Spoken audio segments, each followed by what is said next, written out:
বন্ধুরা, ৩টি মেয়েকে ধরে আনা হলো। তখন একটি মেয়েকে বলা হলো এই পাত্রে থাকা জেলি বলগুলোকে রাখতে হবে একটি কাগজের মাধ্যমে। তখনই দেখেন এই মেয়েটি রাখতে পারলো না, তাকে গুলি করে উড়িয়ে দেওয়া হলো।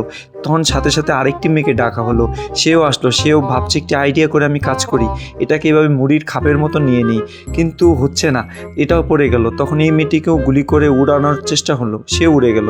এখন থাকার তৃতীয় মেয়েটি এসে পড়লো। এখন সে ভাবছে কিভাবে করা যায়। তখনই তার মাথায় আসলো সে তো বাসায় একটা টিকটক ভিডিও দেখেছিল যেখানে অনেক সহজে কাগজ দিয়ে একটি প্যাকেট খাপ বানানো যায়।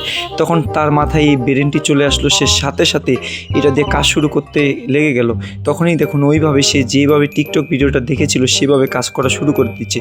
বন্ধুরা, এই ছবিটা যদি আপনারা ভালোবাসেন তাহলে লাইক করুন, চ্যানেলটি সাবস্ক্রাইব করুন। এখন দেখুন এই মেয়েটি কত সুন্দরভাবে সেই খাপটি বানিয়ে ফেললো। এখন তার মাধ্যমে এটা রাখছে, ঝুড়ি হয়ে গেছে, তার কাজটা অনেক সুন্দর হয়েছে। বন্ধুরা, চ্যানেলটি সাবস্ক্রাইব করুন।